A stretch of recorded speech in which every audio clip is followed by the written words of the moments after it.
Bueno, buenas tardes. Disculpen por la demora de los minutos. Estas cuestiones de la ciencia, la tecnología siempre nos hace esperar unos minutos. Bueno, pero estamos aquí. Mi nombre es Agustín Guzmán y en esta vez agradecer a la Asociación Cultural Pachamama por prestarnos la ayuda para la transmisión de esta conferencia, conferencia que se llama Cosmovisión y Curanderismo en el Antiguo Perú, una mirada desde la arqueología. Quien la dicta es un hermano, el arqueólogo Régulo Franco Jordán. Hay mucho que hablar sobre él, pero lo voy a obviar, voy a ir más a lo principal que él ha hecho. Allá por el año 2005, en la Huaca El Brujo, en Trujillo, La Libertad, él encontró algo muy sorprendente que cambió la ciencia y fue descubrir lo que él bautizó como la Dama de Cao, que según para nosotros es una sacerdotisa, una curandera, y solo eso puedo hablar más de él porque va a ser él quien va a hablar sobre este tema que nos apasiona, que es nuestra medicina ancestral, nuestras plantas sagradas, la cultura moche y todas esas cosas que nuestro querido y estimado Régulo los tiene guardado en su memoria, en sus sueños, y yo pienso que él anda fantaseando, no sé, soñando las 24 horas del día con esta ciencia que tanto le apasiona, que es la arqueología. Entonces los dejo con el arqueólogo Régulo Franco y Régulo, la conversación es tuya. Adelante. Muchas gracias.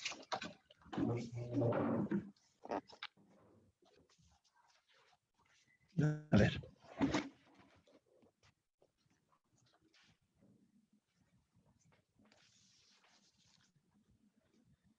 Bueno, en principio agradezco profundamente la invitación del maestro Agustín Guzmán. Con él nos une una gran amistad, una gran hermandad de hace mucho tiempo. Para conocimiento de ustedes, yo tuve el honor de acompañarlo en la organización del primer encuentro internacional de curanderismo en la costa norte del Perú, allá por los años 2010 aproximadamente, que fue todo un éxito con la participación de muchos maestros curanderos de la costa norte, de la costa central y de la selva, y sobre todo sobre una plataforma académica, que es lo que no se había hecho anteriormente en este tipo de eventos culturales de gran importancia, como es el tema del curanderismo hoy, en el presente, y el curanderismo en el caso de nosotros los arqueólogos en el pasado prehispánico. De modo tal de que para mí estar aquí con ustedes es una felicidad, porque lo que quiero es compartir mis conocimientos y los conocimientos de otros colegas arqueólogos, y no solamente arqueólogos, sino investigadores sociales que han ingresado al mundo del curanderismo, al mundo de las plantas maestras, al mundo de las plantas de poder, y que naturalmente estas mismas plantas han sido miradas o enfocadas desde la arqueología como ciencia social. Hemos tenido la oportunidad de ver constantemente representaciones en cerámica, en textiles y en otros soportes arqueológicos, no necesariamente las plantas, que sí los hay por supuesto, también representaciones de los actores que participan en eventos ceremoniales, en eventos sagrados. Y esto para nosotros es sumamente importante para poder entender la cosmovisión de aquellas gentes, de aquellas comunidades, de aquellos pueblos que vivieron hace miles de años atrás o hace cientos de años atrás. De modo tal que para mí, reitero, es una oportunidad de compartir mis conocimientos con todos ustedes. Entonces, pero previamente quería anotar algo. Muy pocos arqueólogos han ingresado a la interpretación de estos temas de las plantas maestras o plantas de poder, o las representaciones de escenas de curanderismo o de oficiantes que tienen contacto con el universo a través de las plantas. Por ejemplo, podemos mencionar rápidamente a investigadores como John Rigg últimamente, Richard Burger en el caso de Chavín de Huántar, el caso de Constantino Torres, que ha escrito un artículo sumamente importante que nos explica sobre todo la importancia de las plantas de poder, estos elementos enteógenos, sobre todo psicotrópicos, que lamentablemente son vistos como plantas que alucinan, y eso no es verdad.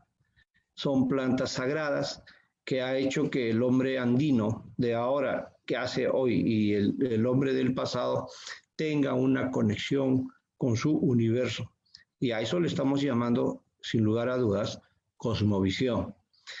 El otro investigador que ha puesto mucho énfasis desde el punto de vista, digamos, antropológico sobre este tema es Eliade Mircea.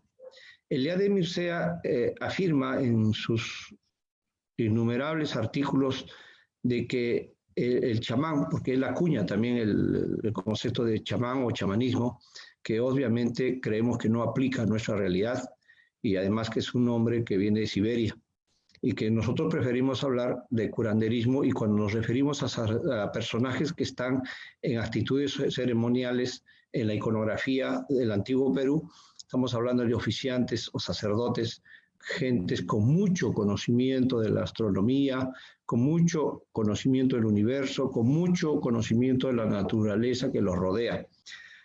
Tal manera de que estas plantas de poder, según incluso Eliade Mircea, la ingesta los lleva a ellos a iniciar una conexión desde el mundo de lo profano al mundo de lo sagrado, desde el punto de vista antropológico, y que en ese camino, ¿cierto?, se da estados modificados de conciencia o estados alterados de conciencia.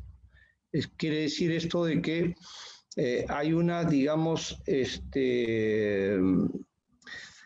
interpretación del universo de otra manera a través de las plantas de poder, a través de lo que le llaman los maestros de hoy, de las medicinas, las diferentes medicinas, entre ellos naturalmente el huachuma, conocido también como San Pedro, ya lo dijo anteriormente en muchas conferencias el maestro Agustín, que ese no debería ser el nombre, no tiene nada que ver con la planta sagrada, sino más bien huachuma o achuma, que era el nombre original, que además aparece en los documentos etnohistóricos. Tenemos la huilca, ¿cierto? Tenemos también, por ejemplo, la hoja de coca, fundamental en las ceremonias del antiguo Perú. En fin, entre otras plantas mágico-religiosas que han sido consumidas a menudo y en todos los tiempos en nuestras culturas ancestrales. De modo tal que voy a empezar mostrándoles algunas imágenes que nos permite interpretar a partir de la arqueología los usos y costumbres de estas plantas maravillosas que vemos con frecuencia representadas especialmente en la cerámica del antiguo Perú.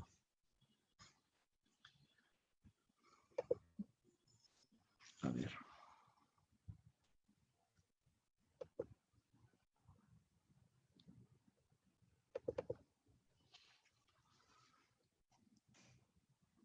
A ver, vamos a la copita.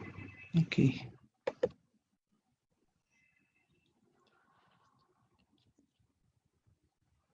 Un momentito, por favor. Estamos a disculpar.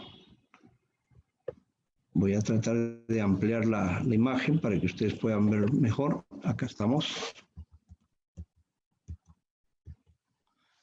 Bueno, esta es la presentación a lo que yo le llamo el chamanismo y curanderismo en el antiguo Perú, una mirada desde la arqueología.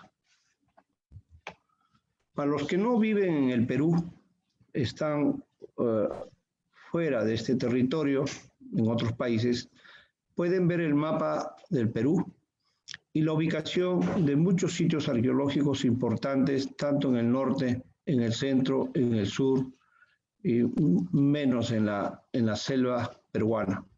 Pero los hallazgos de las plantas de poder o representaciones pictóricas en la cerámica se han hecho generalmente en la costa norte del Perú. Aquí, como podemos ver, más o menos en este territorio, de aquí la costa norte, tenemos Complejo El Brujo, Huacas de Moche, Zipán, Zipán, Ventarrón, y naturalmente el gran centro, el templo del Huachuma, que todos lo conocemos como el sitio de Chavín de Huántar, Caral, al norte de Lima, Paracas, al sur, Nazca, etcétera, etcétera. El territorio peruano enmarcado en el área andina tiene una larga historia que se remonta a, disculpen un ratito, me está tapando, a casi 16.000 años, vinculado con su entorno natural y cultural. En este territorio hubo diferentes formas de entender el universo. Se resalta en la ideología andina dos planos: el mundo cosmogónico, que tiene que ver con los orígenes y la estructuración del mundo, y la cosmografía, que es la interpretación del cosmos, las Pléyades y constelaciones. Esto es interesante porque ya sabemos por las fuentes históricas, generalmente, de que las sociedades del antiguo Perú estaban estrechamente vinculados con el cosmos, especialmente con las Pléyades y constelaciones. En el caso de las Pléyades, por ejemplo, la más conocida es la de las 7 cabrillas, o le llaman el Chuquichinchay, que es en la costa norte del Perú. Y dicen ellos, o decían ellos a través de los manuscritos y en base a información oral, de que cuando en el cielo aparecía una pléyade de un conjunto de estrellas, esa era la pléyade del Chuquichinchay o las 7 cabrillas. Y dice que cuando aparecía en el cielo este grupo de estrellas, empezaba el mundo, el calendario ceremonial del mundo andino. Entonces, esto es importante de cómo las comunidades del pasado se regían en base a los movimientos estelares, en base a las estrellas o a la aparición de las Pléyades y o constelaciones. Esta cosmovisión andina es concebida como una visión lineal y circular en el tiempo, diferente a la cosmovisión occidental. Los ciclos cósmicos en la ideología andina observada en los templos han generado una planificación racional en el campo de la medicina humana, de las prácticas agrícolas, por ejemplo, la pesca, la domesticación de animales, una visión que desafortunadamente se ha perdido en su esencia a partir del siglo XVI con la llegada de los europeos al continente americano. Ya nosotros sabemos, y ustedes también seguro, de que a partir del siglo XVI el mundo andino cambia totalmente. El proceso ya es diferente. Ya hay una combinación entre prácticas ancestrales con prácticas del siglo XVI. Y eso se da con mayor frecuencia en los siguientes siglos hasta el día de hoy. La cosmovisión de las culturas andinas a través del tiempo fueron diversas, pero similares en su contenido, y estas pueden ser vistas a través de la iconografía y diferentes soportes arqueológicos que solo la arqueología y las ciencias afines pueden acercarse a su interpretación. Ahora, si ustedes me preguntan, me dicen si los arqueólogos han encontrado evidencias de signos o símbolos universales del mundo andino, la respuesta es que sí. ¿Y dónde?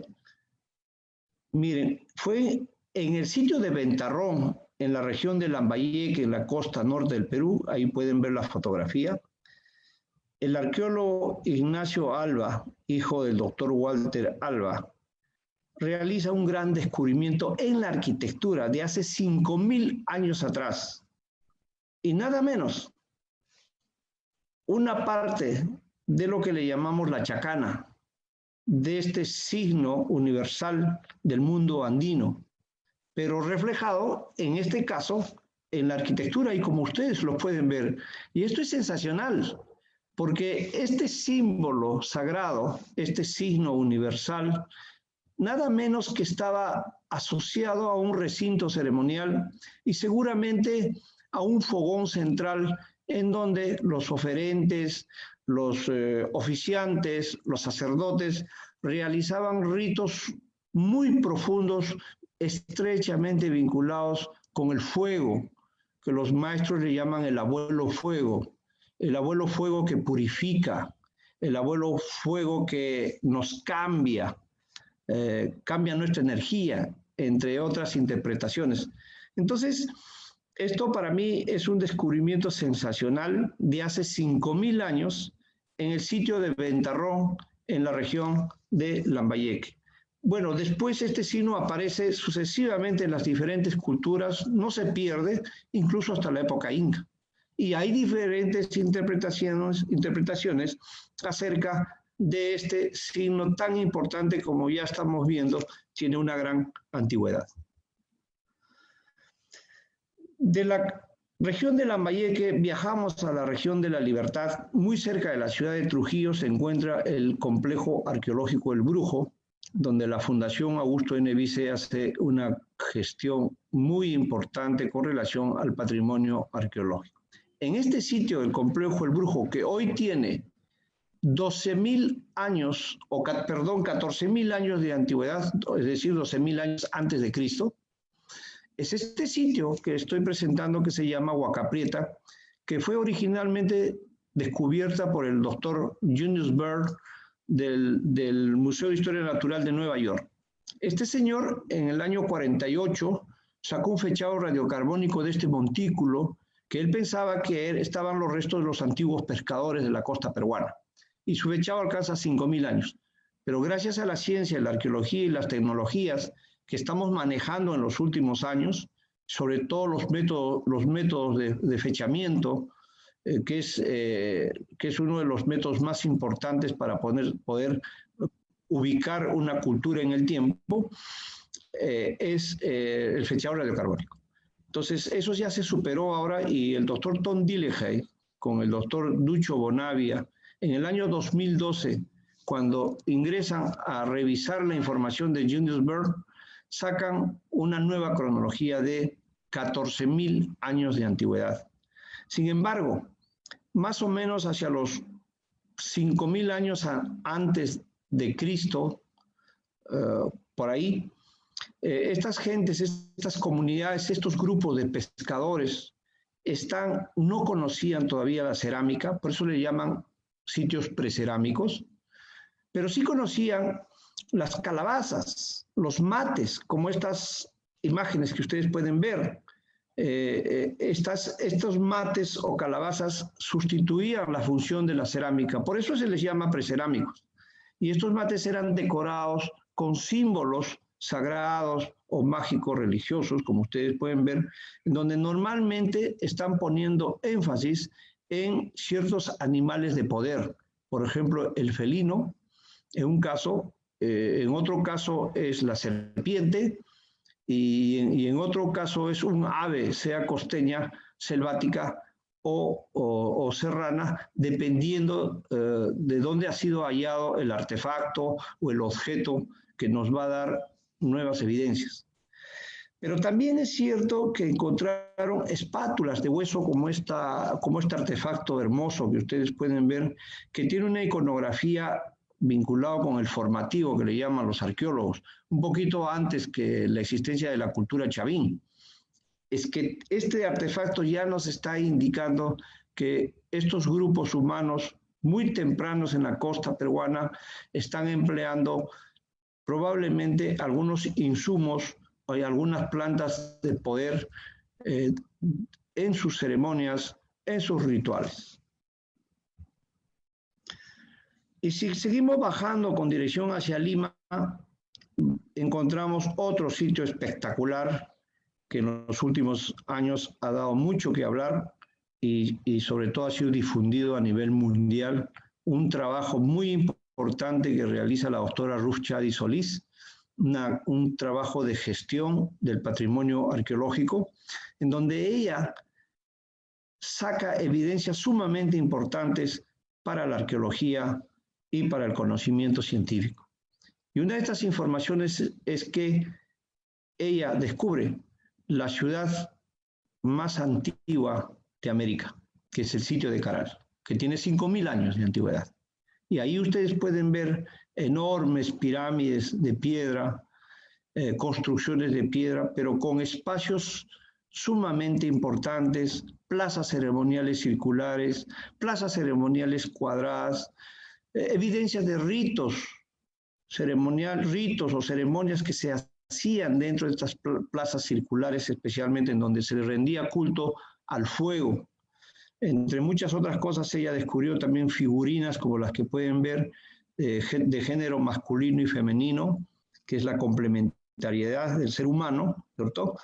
Y también lo más importante es que encuentra alimentos y productos en Caral que habían sido traídos de lejanas tierras, por ejemplo, productos de la selva y productos de la sierra hacia la costa donde se encuentran. Y dentro de esta gama de alimentos o productos, llamémosle arqueológicos, descubre restos del Huachuma en Caral, ¿cierto? Y plantas medicinales que han sido debidamente estudiadas por los especialistas. Entonces estamos hablando que hace 5.000 años atrás, aquí ya en estos centros de poder, centros ceremoniales, existían élites o una élite sacerdotal que manejaba el poder de toda la ciudad sagrada y sin lugar a dudas también el poder de estos valles tan ricos como es el Valle de Supe.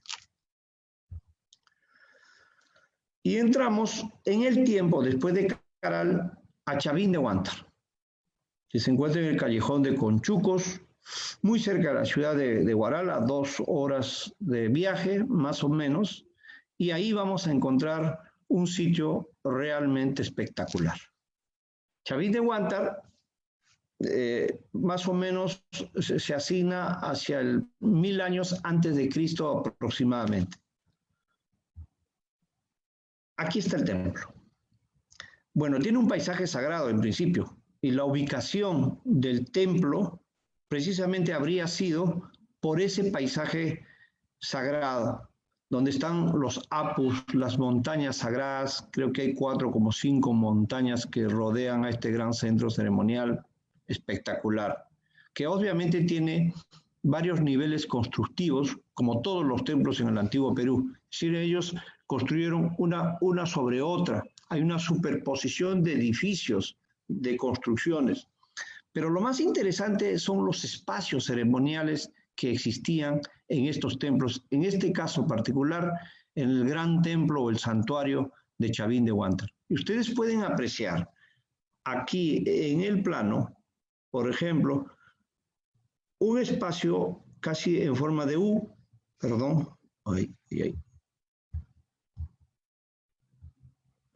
en forma de U.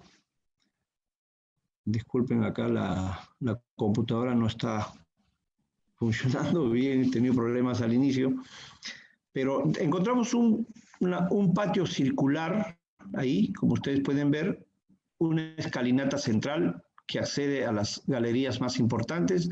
Dentro de una de ellas se encuentra nada menos el Lanzón de Chavín, que seguramente dentro de la cosmovisión de estas gentes era el Axis Mundi, el centro del mundo, y era un oráculo, sin lugar a dudas.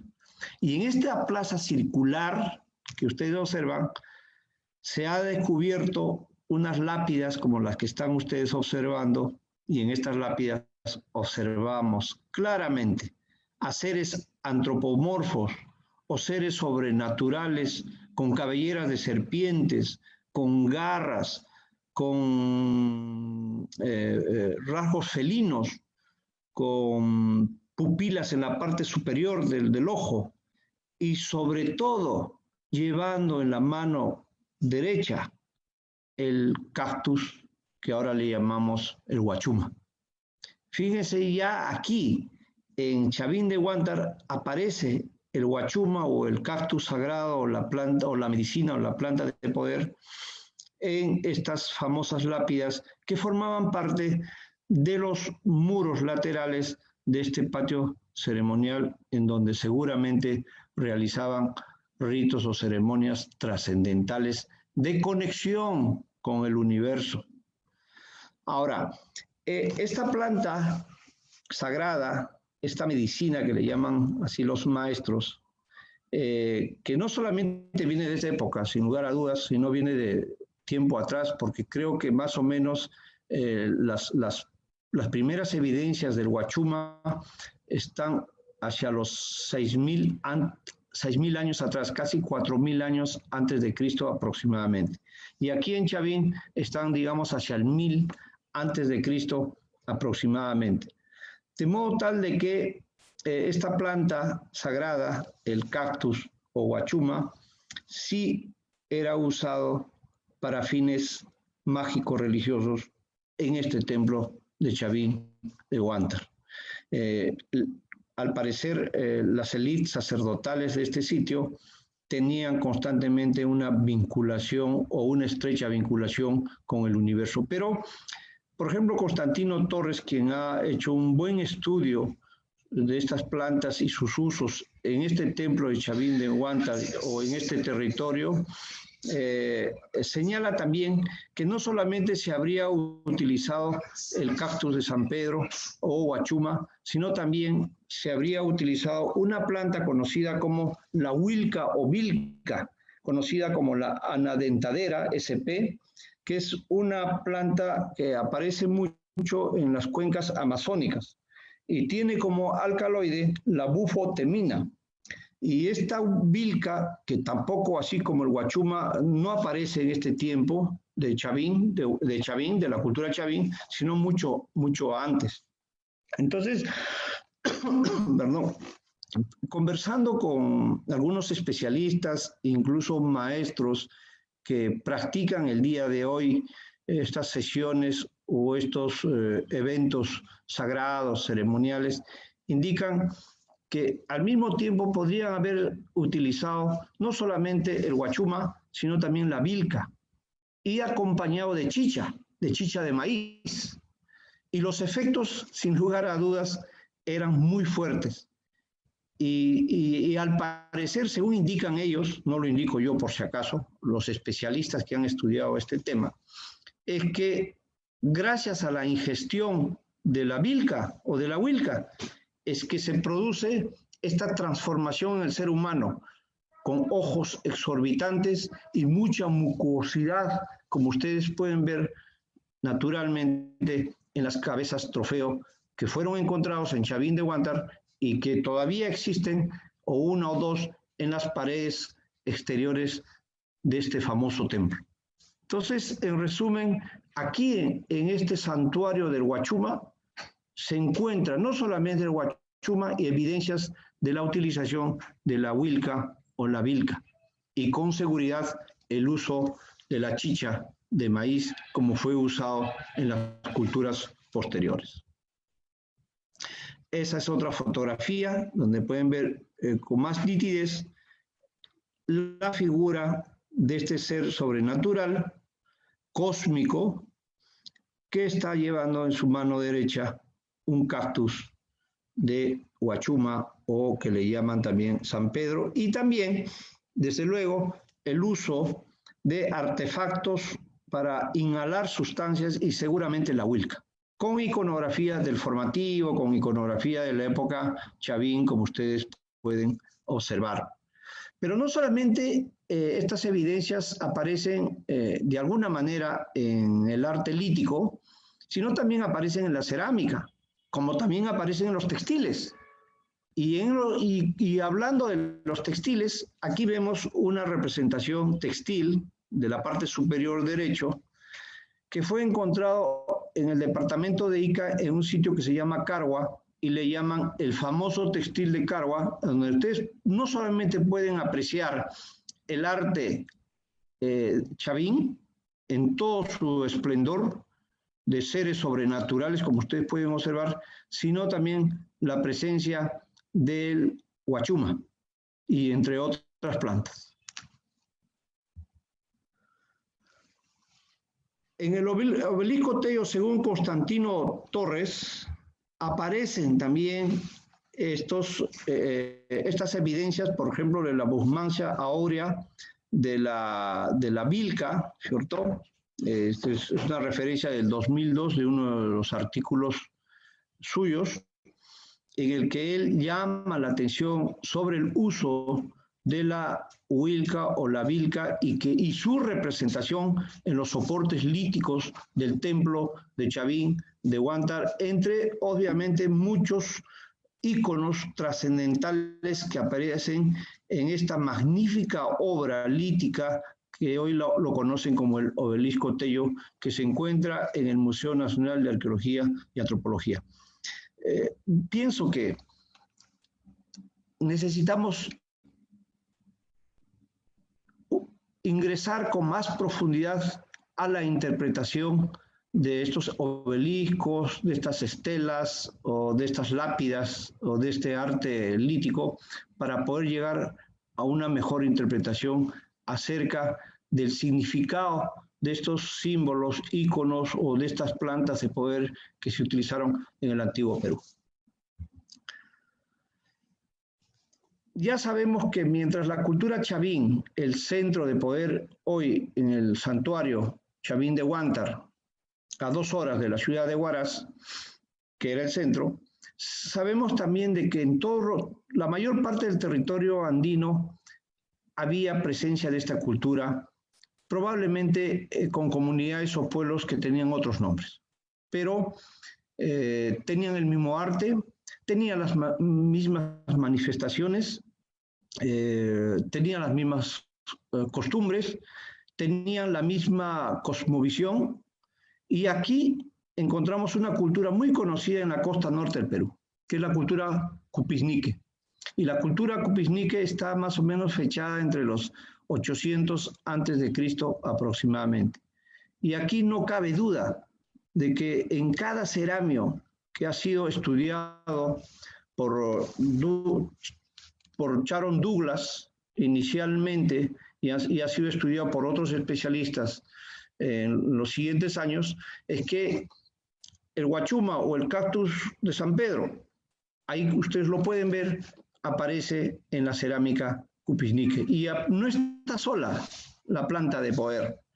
Siempre está presente el puma o el felino andino, están presentes las serpientes y en algunos casos un águila, que es un ave nativa de la costa norte, y en otros casos aparecen probablemente cóndores, dependiendo de la región donde se encuentre la botella o la vasija de cerámica.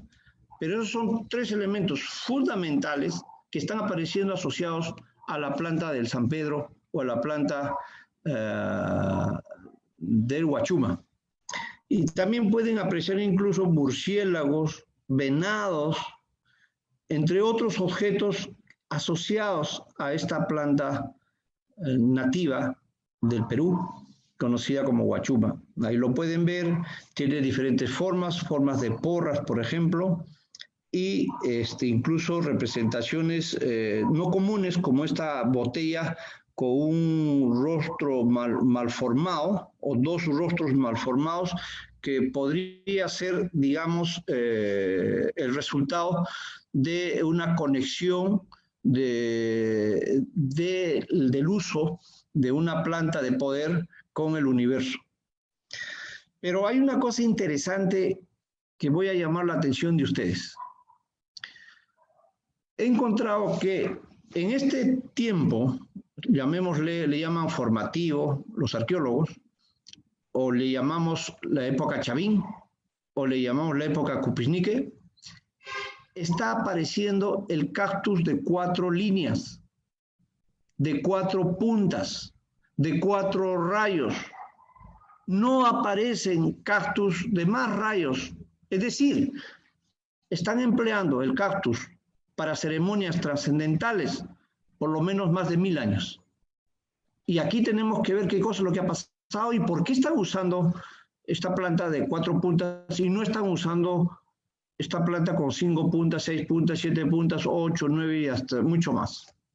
Entonces aquí hay todo un tema que hay que investigar el por qué estos maestros, sacerdotes, oficiantes, curanderos de hace, digamos, 3000 años atrás aproximadamente, están empleando solamente el cactus de 4 líneas o de 4 puntas.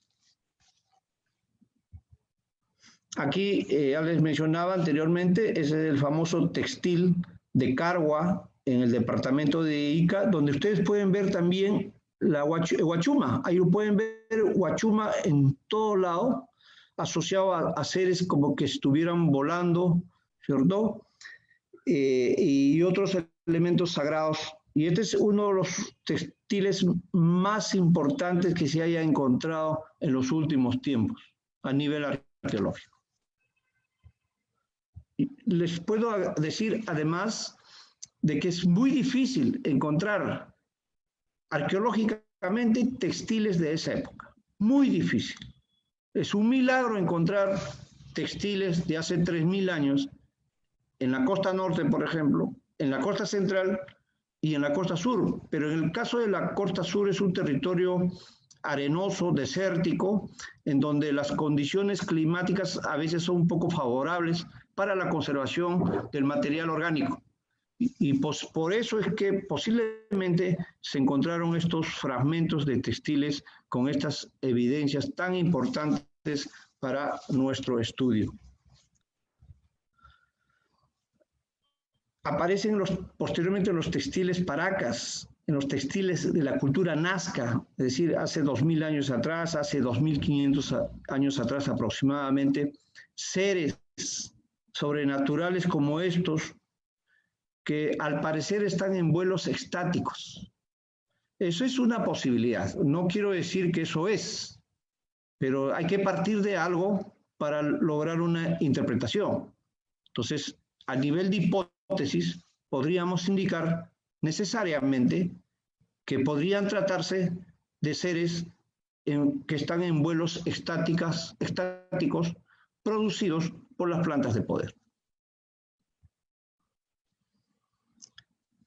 Habíamos hablado de Chavín y un poquito hace un momento de Paracas y Nazca, pero en Puerto de Eten, en la costa norte del Perú, cerca de la ciudad de Chiclayo, ¿cierto? Un colega nuestro, el doctor Carlos Helera, tuvo la oportunidad de encontrar un entierro humano. Cuando él excavó este entierro, se dio cuenta de algo en particular.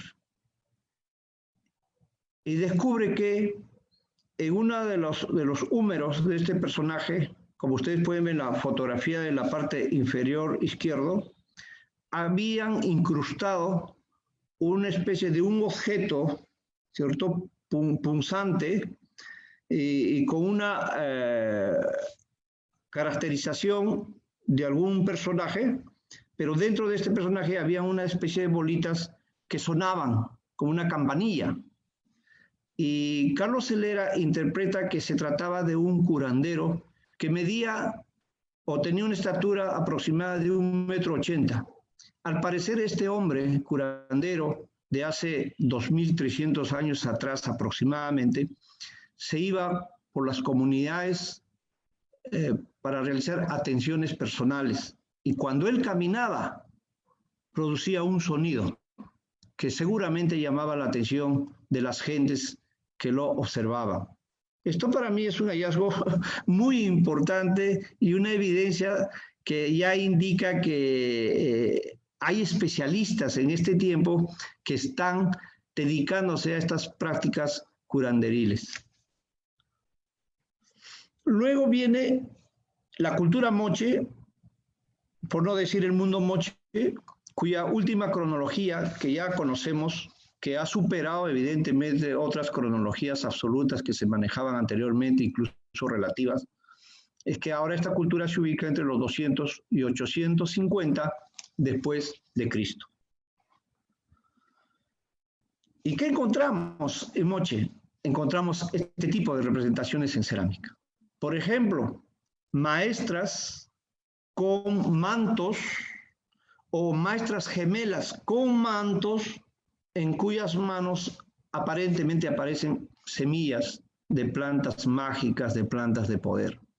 No podría indicar si es semillas de guachuma, semillas de cualquier otra planta. Es un poco difícil de interpretar qué cosa es lo que llevan entre sus manos, pero lo cierto es de que son oficiantes, son maestras que están en una actitud, digamos, ritual y tienen en la mano semillas importantes.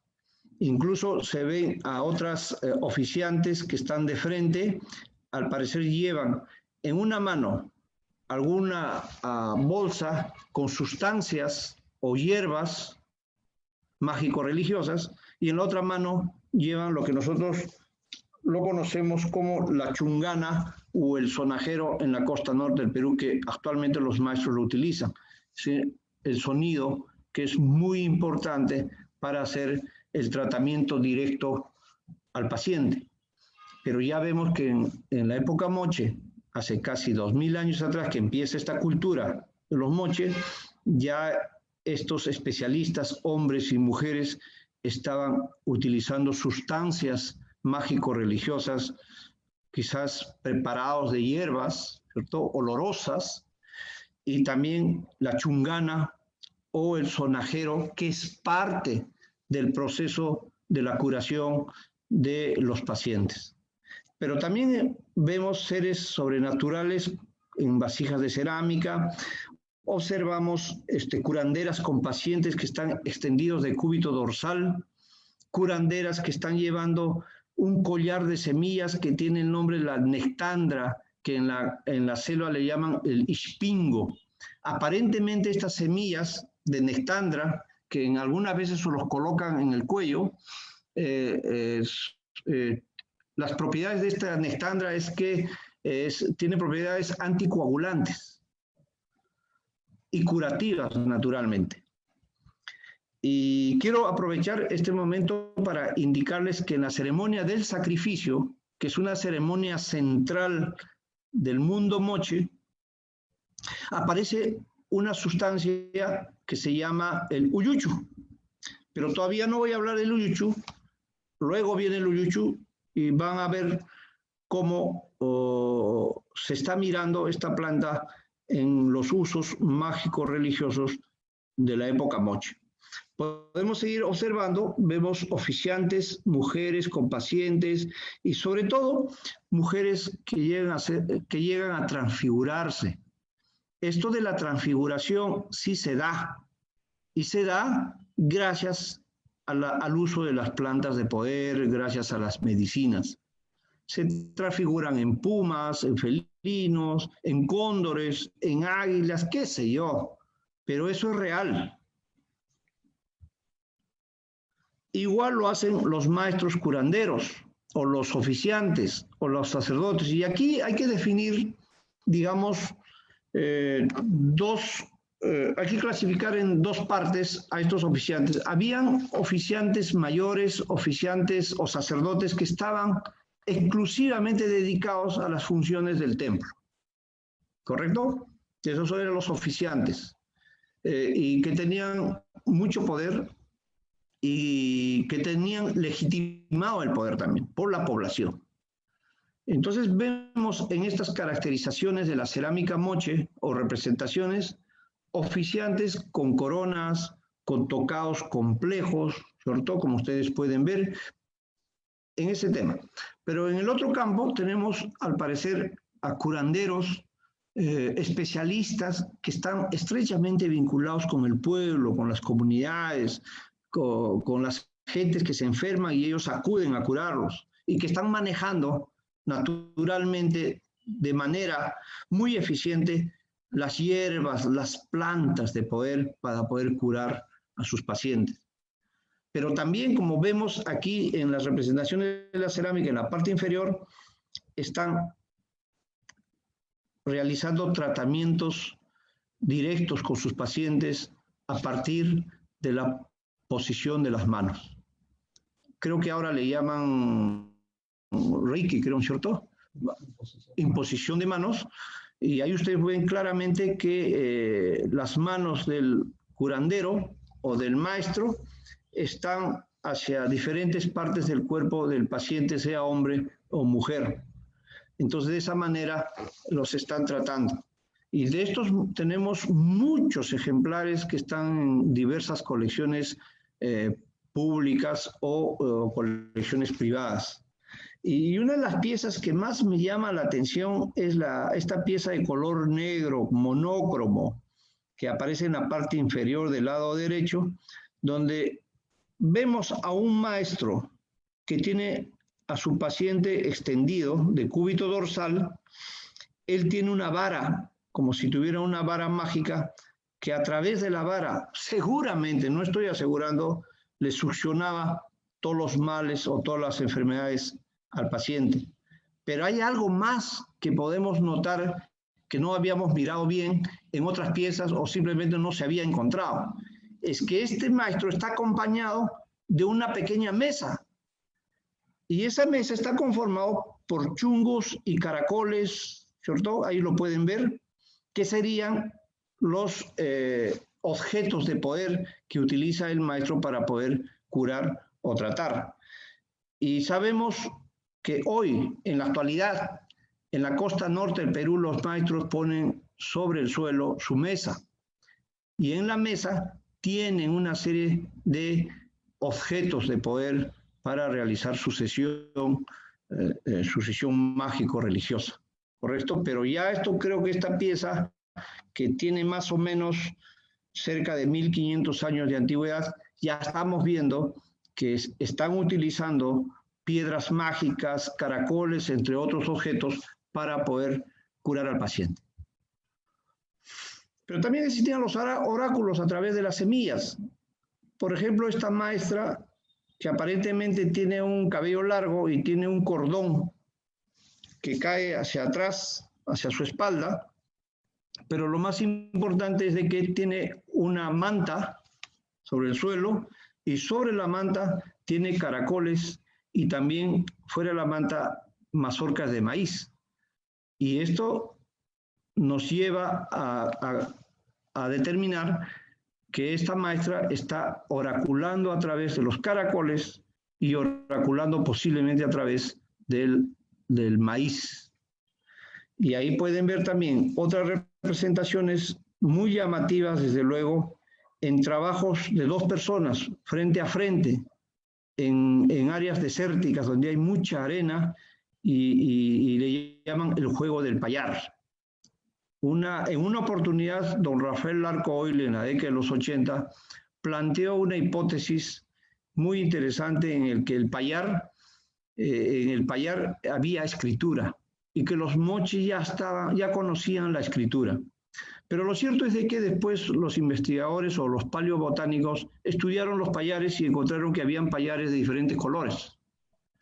Pero sí es cierto, y no hay dudas, como ustedes pueden observar en las representaciones, de que hay juegos adivinatorios con payares, así como probablemente los hubo juegos adivinatorios con los granos de maíz en la época moche. Entonces les hablaba hace un momento sobre la planta del uyuchu. Ahí pueden ver en la representación moche la planta del uyuchu. Sobre las ramas aparecen monos en diferentes niveles, ¿cierto?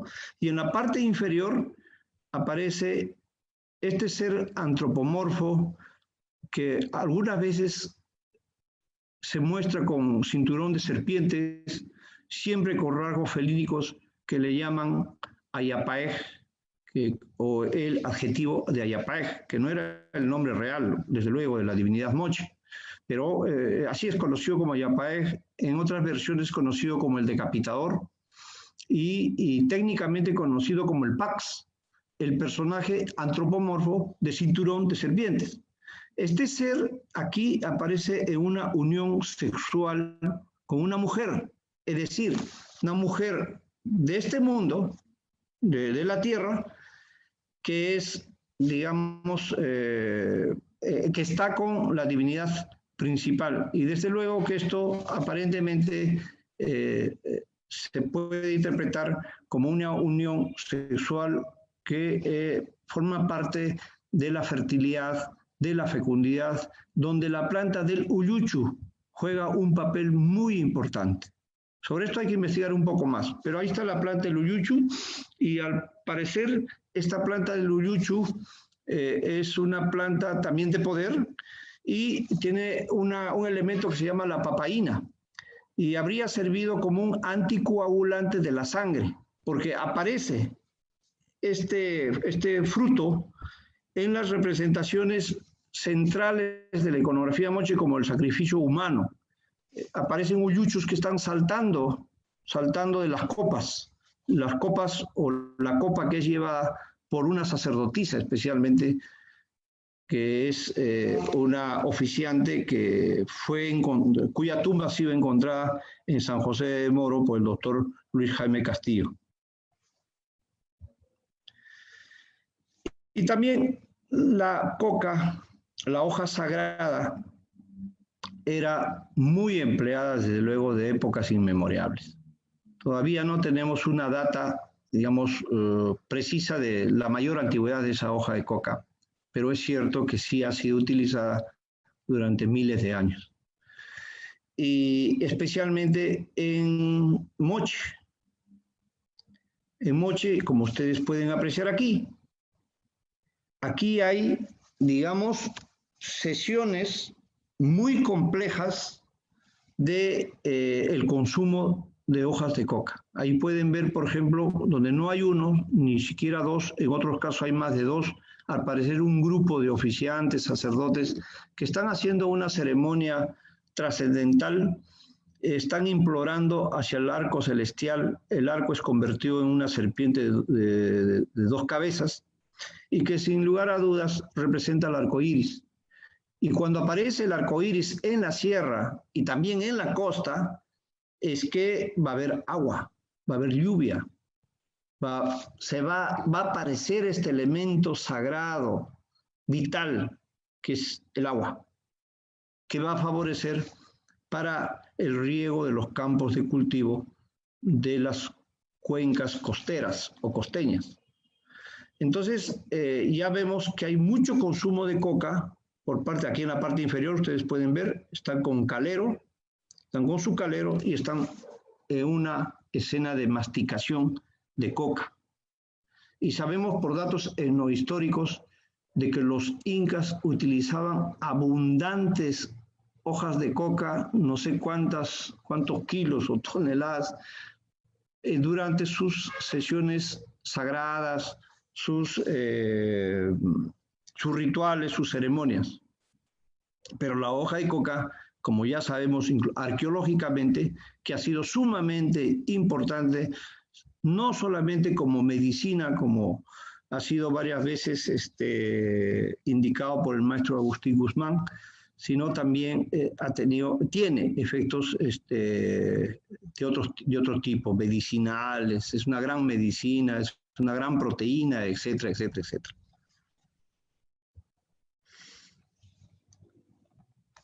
A partir de los 90, digamos del siglo pasado, con la Fundación Vice y por un interés especial del doctor Guillermo Vice de Osma, descubrimos en la Huaca Cao Viejo unos murales hermosos, que empezamos a llamarle entonces los temas complejos.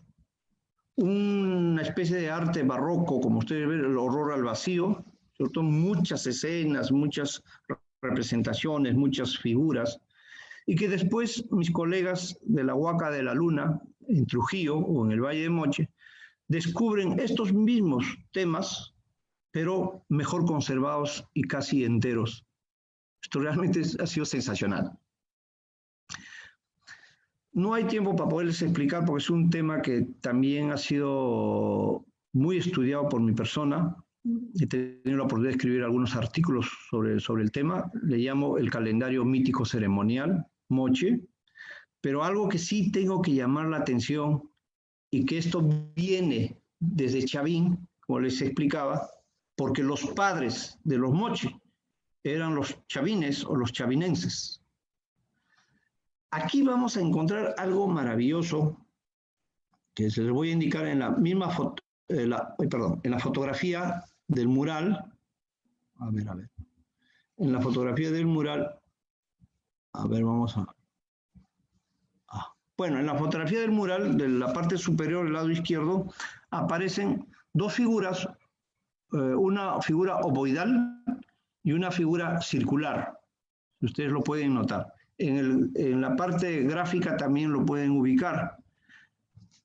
Y en la figura ovalada, que yo le llamo, dentro de mi interpretación del calendario mítico ceremonial, como el huevo cósmico, que está ubicado dentro del discurso de la cosmogonía del mundo Moche, aparece un personaje de frente, como ustedes lo pueden observar ya en la parte inferior lado izquierdo.